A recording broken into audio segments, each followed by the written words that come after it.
Umra vizasini hech qanday tur agentlarsiz qo'lga kiritmoqchimisiz? Bu videoni oxirigacha ko'ring. Ushbu videoda men qanday qilib umra vizasiga hujjat topshirishni o'rgataman. Birinchi bo'lib bizga kerak bo'ladigan narsa bu Google ga kirishimiz kerak bo'ladi va postga e-viza Saudiya deb bossak, viza Saudiya viza chiqadi.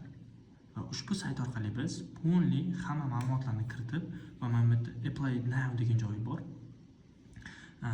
Pulni hamma ma'lumotlarni kiritamiz. To'lov bor, 100 yoki 110 dollar atrofida to'lov chiqaradi. O'sha to'lovni через karta orqali to'lov qilamiz saytga va email adreslarni kiritamiz va email adresga 2 soat yoki 3 soat o'rtacha bir kundan bir haftagacha atrofida vizalar kelib chiqadi.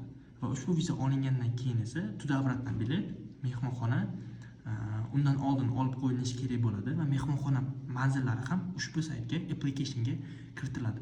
Agar sizga ham ushbu ma'lumotlar to'liq kerak bo'ladigan bo'lsa, sahifamga obuna bo'lib qo'ying va kommentariyada plus belgisini qoldiring va men sizga qanday qilib application to'ldirishni o'rgataman.